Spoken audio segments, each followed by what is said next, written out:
It's been almost 15 years since we first got a chance to drive the Bentley Continental GT, and more than 5 since Bentley let us loose behind the wheel of its refreshed luxury Grand Tourer. In that time, Bentley has tweaked and updated the Continental GT as much as it could, even offering a 700 horsepower version called the Supersports. Even so, there's no escaping the fact that the platform is dated. But now there's an all-new 2019 Continental GT, and it looks more than ready to take on the rest of the luxury Grand Tourer segment. Visually, the Continental GT hasn't changed all that much. It's got the same basic look as the outgoing model, only sleeker and more refined.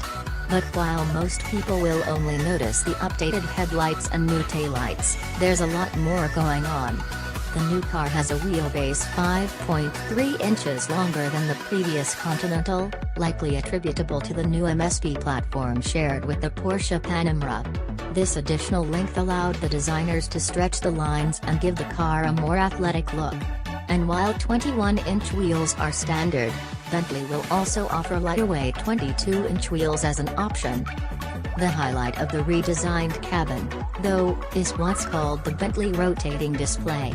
When you first get into the car, the infotainment screen is hidden with a wooden veneer. But when you press the engine start button, the panel rotates forward to reveal a 12.3-inch display. But that's not the Bentley rotating display's only trick.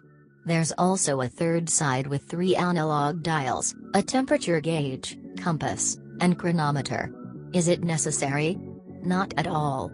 But is it super cool? Absolutely.